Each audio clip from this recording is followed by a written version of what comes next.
Lied to my wife. I went to the Grammy Awards with Little John, came home wasted. I was using drugs and alcohol at that time, and my wife was waiting for me, and she said she's leaving. She said she wasn't happy. I told her, I remember I was drunk, right? Look who did all this. I went to bed, woke up even madder. Since 1981, Justin has been producing world-class Bordeaux-style wines from Paso Robles on California's Central Coast. As the pioneer of Paso, Justin wines are what put Paso Robles on the wine-making map. The Justin team believes that wine should be exceptional from every angle, which is why their team uses boutique winemaking practices like hand harvesting and hand sorting.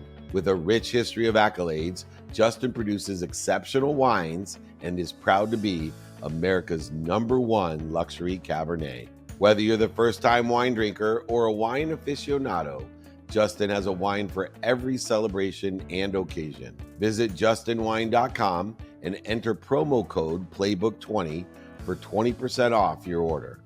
Justin offers the perfect holiday gifts for clients, colleagues, friends, or family. Be sure to check them out at justinwine.com to receive 20% off your order for a limited time and use the promo code PLAYBOOK20. There was moments where you saw your mom financially stressed and things like that, and you was actively trying to get money, the need to be right, all these other things, and then through Lost, you was actually able to find like your passion and really understand what really matters at the end of the day.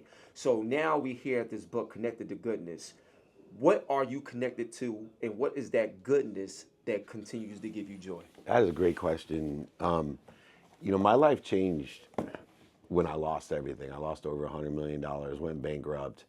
And it was because before that, and because for good intention, I wanted to help my mom, I wanted to help the community, because I grew up so poor.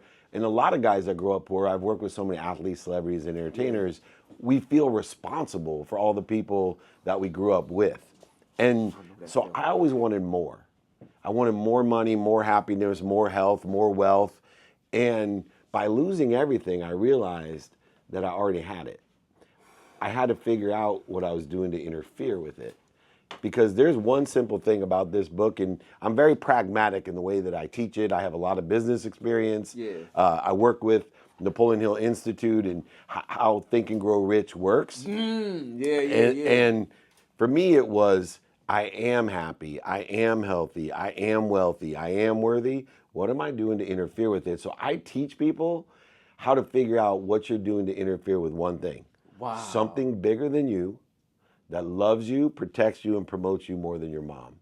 Wow. And it applies to every religion, philosophy, theory, and spirituality. People come to me and say, Dave, you believe in Jesus Christ? I said, is Jesus bigger than me? And does he love me more and protect me more? Absolutely. And promote me more than my mom? And they say, absolutely. I said, I believe in Jesus. Yo, that's so great. It's easy. And you see on my belt, Jesus is God. I don't play about that. Like, I put God first in everything that I do. I want to ask you a question. You probably never... Because God is good. Yeah, all the time. So I got something that I want to share with you. Something I was thinking about. So the very first word in your book, when you start reading, it says when. Right? Yeah. Okay. So now we go to the end of the book. I'm gonna tell you why I did this. The very first. Now, once again, y'all, the very first page of the book is when. If I could get this last page. All right, cool. And then the last word. Technically, I know it's nonetheless, but you end everything off with connect. So you start off with when, then you end off with connect. My question to you is, I'm not sure if you realized it in the process of making the book, but what is the when and how do you connect that? Like when to connect? Like, because not everybody is ready to connect. So when do you know when to connect when you think about the beginning and the ending of this book? For me, it's understanding we're always connected to God. We're always connected to God. So when is all the time. Now, I have a different philosophy about connecting because we're always connected. And so when do we figure out what we're doing to interfere with that connection? And most people spend a fortune, time, money, emotion, and relationships wasted over trying to figure out what we're afraid of, right? Therapists hate me. Let me tell you why. No, let's go talk about it. I'm serious. Talk about it. Yeah. I go to therapy, and my therapist hates me because I'm like, you know, we'll never figure out what I'm truly afraid of because, look, there's all kinds of trauma in my past. Right. And you believe in other lifetimes, then there's millions of lifetimes of trauma. But just in this lifetime, womb trauma, there's infant trauma, toddler trauma, there's elementary trauma, then you got tween and teen trauma, 20s, 30s, 40s, and I still got trauma in my 50s. Wow. So I don't want to waste time figuring out what I'm afraid of because I'm connected to something bigger than me that loves me more than my mom. So what I do is I'm looking at the instant and the obvious of what's interfering. What's instant and obvious? When we react to fear. Let me explain that. When you're angry, do you know it? When you're worried, do you know it? When you have a need to be right, offended, separate, inferior. When you are separate from God, do you know it? I'm telling you, when you're angry, worried, upset, resentful, guilty, separate, inferior, superior, anxious, frustrated, all those things, we know it instantly and it's obvious. So when I connect, instead of resisting God, instead of trying to go over him, under him, through him, around him, lie to him, cheat him, manipulate him, deny him, what I do is I stop. So when I'm angry, I work at it. It's not easy. When I'm married, so I get an argument with my wife. I don't go over it, under it, through it, around it, resist it. I just stop, breathe through my nose. I recollect with God. I remind myself with God. I remember God. And then I roll into the divine direction. And now that anger has become a divine detour, not a punishment, a promotion. And now I allow for God to take his divine time and provide me that protection, promotion, and love. Wow. Yo, bro, I got to clap it up for my brother right here. This is my brother in Christ. I'm telling you that right now. Let me explain something to you, what you just detailed. What you just detailed, the very words of Jesus when he said, peace, be still. And a lot of times people be so on the go, so on the run, trying to get this, to get that, that if you don't stop and see what's actually happening and what's actually going around you, you don't realize that you've already won. Like, think about it. Like, the moment you give your life to Christ, like a lot of people is fighting and running around trying to get something that's temporary, not realizing that you already been blessed with eternity. There's gifts that you haven't even experienced yet. Like, it's beautiful. So when you have that mindset now, the flesh is the flesh, but when you rock with the fruit of the spirit, you'd be surprised at how even in business, there's biblical teachings that will help you in business to be able to thrive, bro. So, like, yo, bro, this is crazy. Like, well, most people don't realize, like, Jesus was rich, like financially rich. They talk about wearing what he wore, in that he was a contractor. People knew him from lands far away. You had to be wealthy for that. Go Google this. Everybody Google this. Mother Teresa's net wealth when she died. Her net worth. Wow. Actually, I'm not going to ruin it for you, but I promise you'll be super surprised. Wow. She's that's worth fire. She's worth more than me and you combined. Wow. Crazy. I want to tell you this too. Everybody in your community, if you email me directly, david@dmeltzer.com, I will sign this book. I will send it to you. I will pay for shipping and the book. It's not one of those, I'll give you a free book, you pay $10 for shipping BS. Yeah. I'll pay for everything. That's how much I want to empower people, over 1 billion people in my lifetime, to be happy, to connect to God. Now, one thing I want to ask you, this is a powerful question in my opinion. So I just had Denzel Washington on the show, right? I actually partnered with him too. So I actually have my program called Playmakers inside of schools now. Nice. I got my first ever gaming children's book as well. Definitely going to give you a copy too. Please. And here's what I want to tell you. The first question that I asked them in front of the students and everything like that was about his passion in terms of why does he love to do what he does? You know what I'm saying? And he said his passion and his goal is to make sure that with what I do, it brings people closer to God. So what I love about it is that you got a lot of people in these powerful positions still, as great as they are, as much as we exalt them, still have the humility to put God first. So my question to you is, when you are looking to continue to grow, even in your 50s, you're looking to continue to grow, how difficult has it been sometimes where some people may not even understand where you coming from because they so still caught up in worldly things that they're not understanding that the true success comes from a spiritual manner? How do you relay that information in a world that's so quick to be profited off of negativity? It's such a good question again. So first, there's an old saying: you're either humble or you're about to be. Oh, yo, hold on a second, son. Hold on. You making me take my jacket off. I'm taking the jacket off, son. Oh my gosh, bro. Yo, I never heard nobody say that like that ever in my life. Yo, wait. If you remember, please say that again. Of course. You're either humble or you're about to be. And that's my journey every day. And when I meet people, you got to meet them where they're at. And so one of my mentors, most people won't know who this is. You got to Google him. This guy, Dennis Waitley, was he was like a Zig Ziglar, famous sales guy. Wow. And I was not humble when I was young. I was a millionaire 9 months out of law school. All I wanted to be, I had a Ferrari, right? I mean, I had lessons. I know, exactly. Bro. And so Dennis was trying to teach me how to be a sales professional. He said, son, you are natural. You'd be like an athlete that literally could be so much better than everybody else. That's why I was in sales. And he said, but you got to work at it. Because if you learn to love what you don't like about sales and you learn to love what you don't love about sales and you do it every day, if you listen to me, son, and I allow me to help you, life will tell you all its secrets. It'll give you the cheat codes. And if I had the cheat codes of that game, I would have kicked your ass. But I got the cheat codes to life. And so when I meet people, I try to meet them where they're at by listening for what they like and what they don't like. Because value is derived by giving people just two things. If you give someone more of what they like or take away what they don't like, you're going to provide them value. And so I want to provide value to people. And here's the thing. If you have a closed mind, it takes 1,000 times the effort to re-engineer a closed mind. But I'll tell you what you can do to a closed mind, because that's what Mr. Waitley did to me when I was in my early 20s. You can plant seeds under a tree that you may never sit under.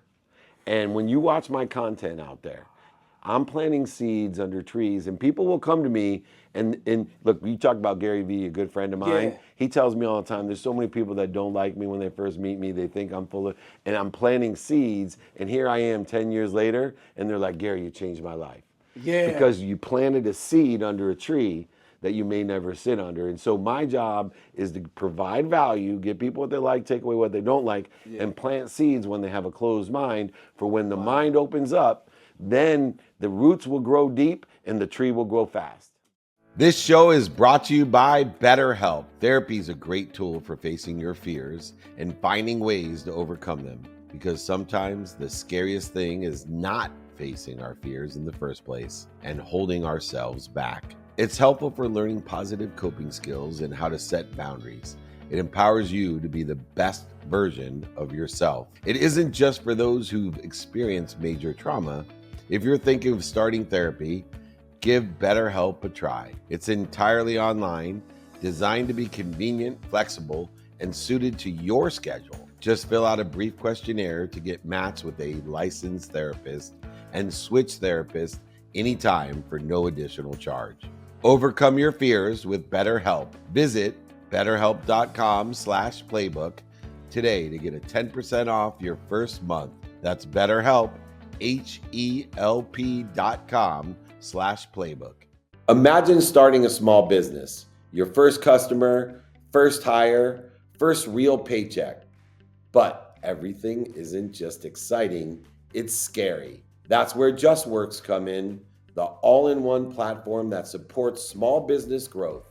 Access seamless tools that help with benefits, payroll, HR, and compliance with transparent pricing. It's time to make payroll painless, run payroll in 90 seconds or less, and automate payments so you can set it and forget it. Did you know in 2023 alone, they processed over 25.6 billion in trusted payroll customers?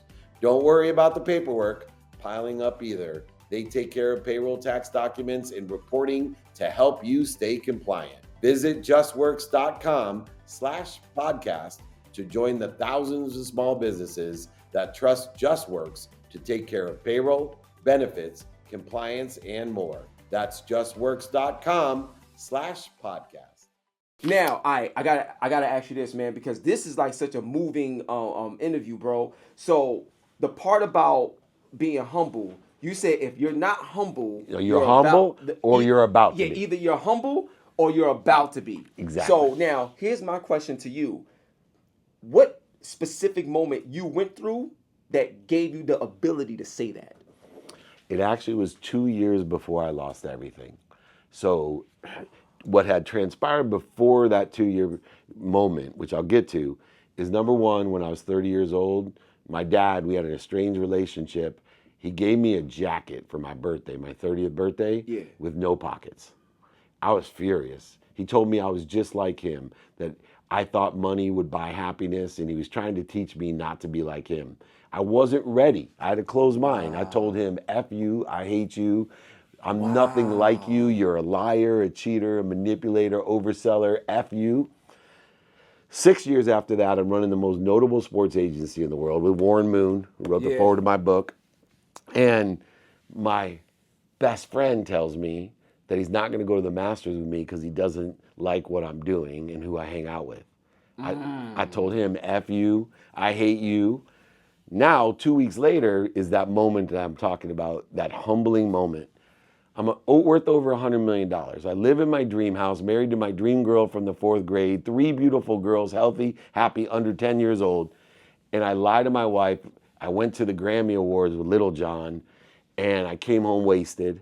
I was using drugs and alcohol at that time, and my wife was waiting for me, and she said she's leaving. She said she wasn't happy. She told me that I needed to take stock in who I was and what I wanted to become. I told her, F you, look, I remember I was drunk, right?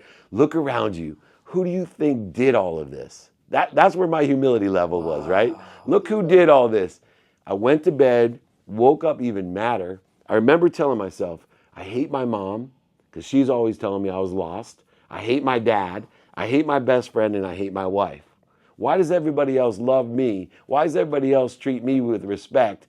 And these 4 people, all they're doing is trying to knock me down. They're so unappreciative. Wow. And I was thinking to myself, I go go to a lawyer. You know, I'm a lawyer myself. I'm going to go take everything. I'm going to take all their money, right? Because money buys happiness in my mind. And I look over. I hadn't seen that jacket. And I looked at the jacket. I still get choked up. I looked at the jacket, and I said to myself, I don't hate my mom. I don't hate my dad. I don't hate my best friend. I certainly don't hate my wife. I hated myself. I was a liar, a cheater, a manipulator, an overseller. And so I sat there all day thinking about taking stock in who I was. And I came up with the 4 values in these books.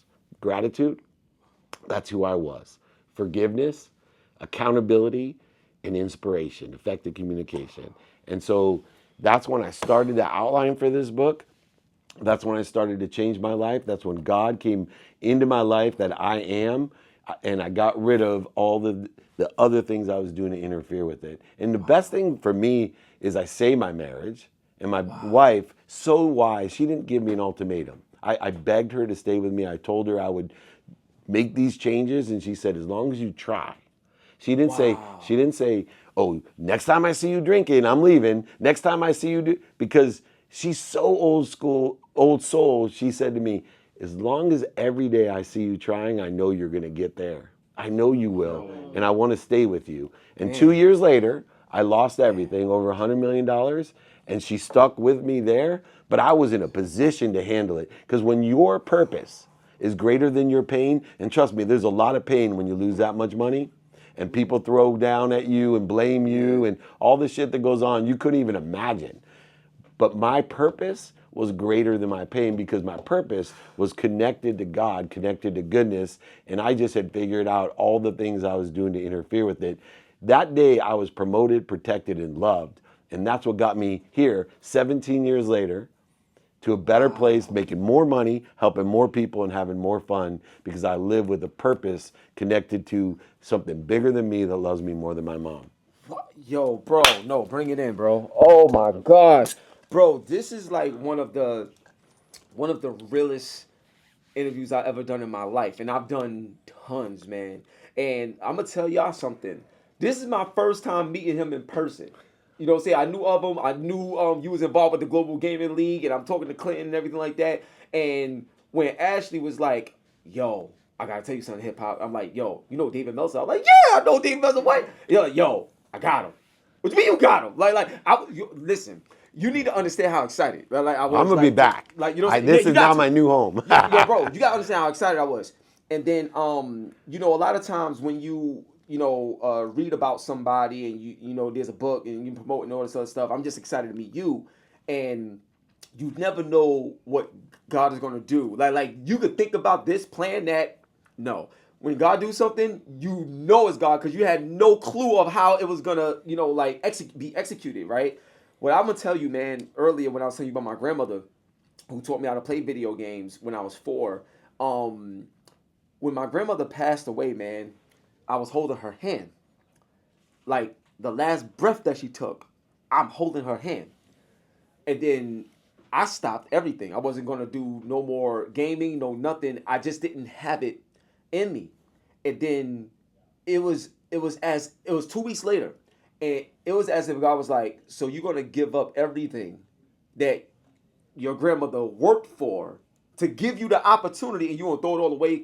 So I realized in my pain, I was becoming very selfish, man. Like, you know what I'm saying? And then I was like, it's bigger than me. Like, when I'm listening to your journey and I'm thinking about the parallels of things that I've gone through in my life, we come from different walks of life, but look at how we met together. And I said that to say this book is a manifestation of what you seeing right now. Because he's connected to goodness, I'm connected to goodness, and now we just got connected to each other. And that's how it works. That's the beauty of the Lord. Bro, I'm telling you right now. Thank you. This book and everything that's happening right now, you're seeing it in real time, yo. This interview is one of the most important interviews that you have to watch. Because it's not something about just changing your life. It's being inspired to change others' lives. And that's the goal that we're preaching right now. I got a few more questions for you, man. Just playing the game, right? And getting that feel again. And I know you called out Jeff with the price line and stuff like that. My question to you is, how do you think the Global Gaming League could also be utilized as a tool to connect more people to goodness? Yeah, well, my mission in life is aligned with the Global Gaming League. And what I mean by that is that the math is in the essence of if I can empower 1,000 people, to empower 1,000 people, to empower 1,000 people, 1,000 times 1,000, a million times 1,000, a billion. Right now I create a collective consciousness, a community of people that want to help each other and know people that can help each other, a community of people that understand I am, and I am connected to God, to goodness, and I just got to figure out and help other people figure out what are we doing to interfere with it? What are we doing? Where's the ego edging God out of our life, edging gold out of our life, edging goodness out of our lives? Where is that happening? And so what is the Global Gaming League? It's a community of people. It's a collective consciousness in itself. It's bringing people from all aspects of life, different ages, sizes, colors, religions, all people coming together, bounded, like I've binded people with sports, with gaming. And I've seen it happen throughout history that this common bond drops all borders. It drops color, it creates color blindness, right? It creates political blindness. It's the gaming and the sports that allows us to unify. That's how the Olympics were formed, to bring the world together. The Global Gaming League is like the Olympics. It's bringing everybody together in a modern way to create a culture of people who want to help each other and know people that can help each other. It's creating a culture aligned with what I believe creates happiness, which is to live in abundance, to have faith that you can give everything and you'll be given everything. You are worthy of receiving everything and even more worthy of asking for more because there's more than enough of everything for everyone. And the Global Gaming League is this modern day way of bringing together all ages, sizes, shapes, religions, and politics into a way where we live in abundance. We help a ton of people. And you could see go ahead, watch the video. I almost beat him. We have a lot of fun. So let me know. I'll show him some stuff. You know what I'm saying? He taught me. And he started getting it really fast. So first of all, shout out to Bandai Namco for making such a great game. For everyone. You know what I'm saying? Absolutely for everyone. And I got something major for you, bro. I got to ask you this, right? When you talk about connected to goodness, the life that you lead now versus what was before, just the mindset and the change. What hip hop artists you feel would be the perfect artist to summarize the soundtrack of your life? Damn. Well, let's go. Oh man, I'm a big fan of Snoop. Woo! You know, and I think the reason is that he's beyond hip hop.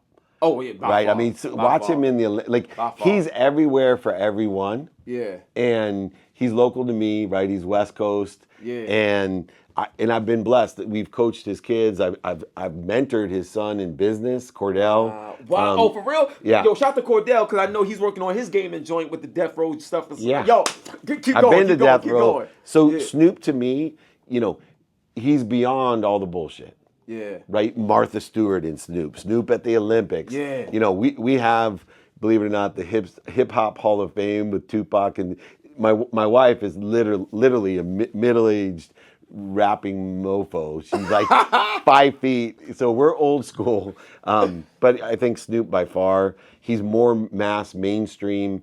But when you're around him, you know God's coming through him. Not just with his music. Who he touches, I don't know if you saw him at the swap meet the other day. Oh no, I didn't see that. Yeah, but I watch Snoop all the time, but I didn't see that. Yeah, in I mean he's there helping people. He's authentic. So your essence are your skills, your knowledge, and your desire. Snoop Dogg has amazing skills, amazing knowledge of who and what. And he has the common denominator that you and I have and other people. You know, I've done like 1,950 podcasts of the playbook. I've done 4,000 in some interviews. So you're going to have to come on my TV show, my podcast as well. Bro, it'll be a humbling honor, but you've earned, because I only look for one thing. Does this person have a desire that they must be what they can be?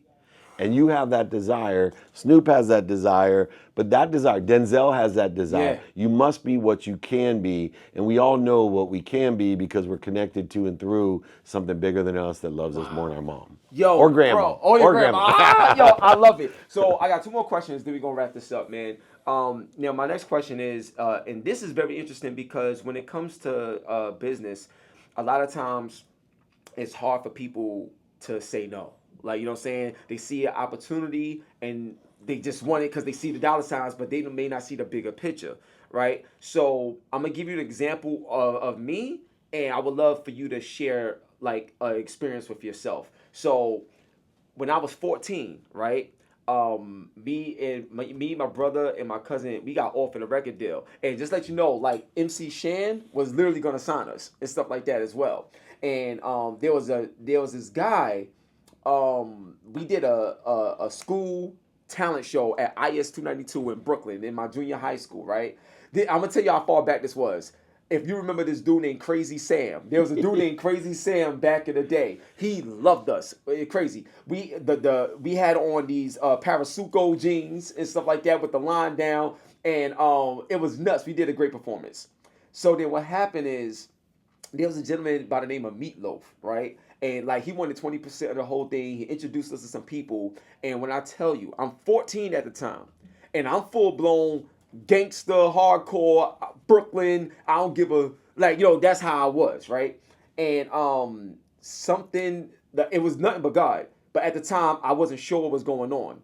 When I tell you, like I felt very like weird, like something was wrong, and I was like, I want to be a part of this. Like something ain't right.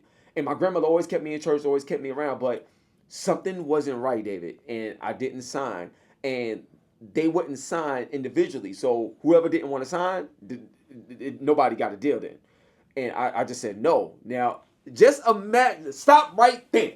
Just imagine you 14 years old, you got a lot of money that's about to come to you if you sign, and you got a brother and a cousin that's looking at you very upset because you said no, and the resentment, and it was bad, especially at the age of 14.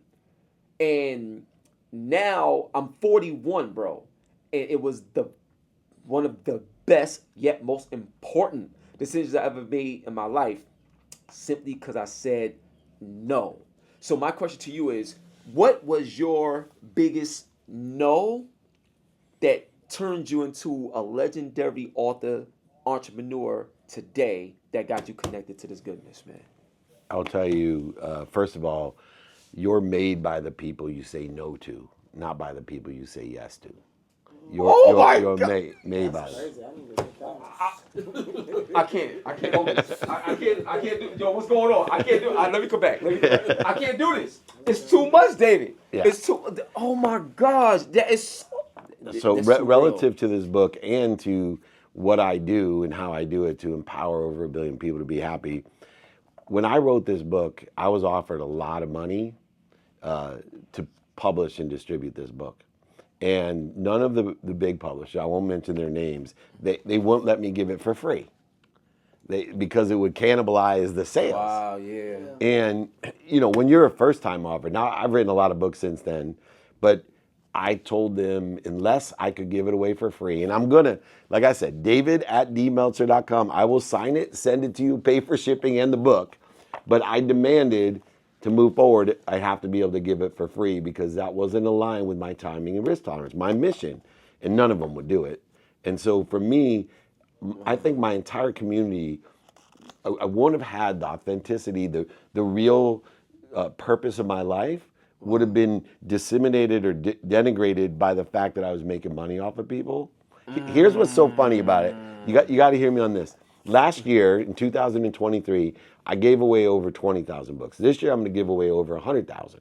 Wow. But even though I tell everybody, right, all the shows on the video, right, don't buy the BS, no shipping and handling, right, everything's for free. For some reason, even though everybody knows they can get this book for free, I sold over 100,000 books. Wow. By telling people not to. So if you don't understand abundance, if you don't believe there's an infinite loop of giving, see, most people think that giving is trading, meaning I give to receive. And that's BS.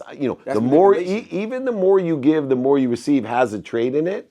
For me, I've done all the research of all the spirituality theories, philosophies, and religions. They all say this: the more you give, the more you're given. See, giving is a responsibility. What do I mean by responsibility? Unless you have forgiveness in your heart and gratitude in your head, you won't see what you're given. I see the reason I keep making so much money, not just on this book, but in life, is other people are like, oh, you've been punished. You lost everything. Oh, your wife almost let you. This is punishment. And not me.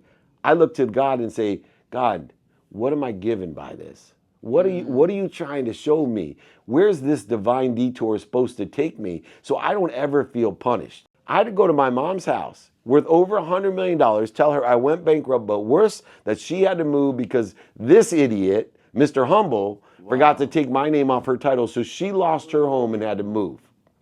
My mom, at that time, talk about being protected and promoted, I was crying. I said, Mom, I'm so sorry. I'm going to make this up. I said, why am I being punished, Mom? I tried to do my best. I wanted to do this for you. Why am I being, there must not be a God. I don't believe in God. And my mom looked at me and said, oh, son, you believe in God. I said, no, I don't. She said, son, you just believe in the wrong God. Oh, bars, bro. Hold on. Y'all put a potato there.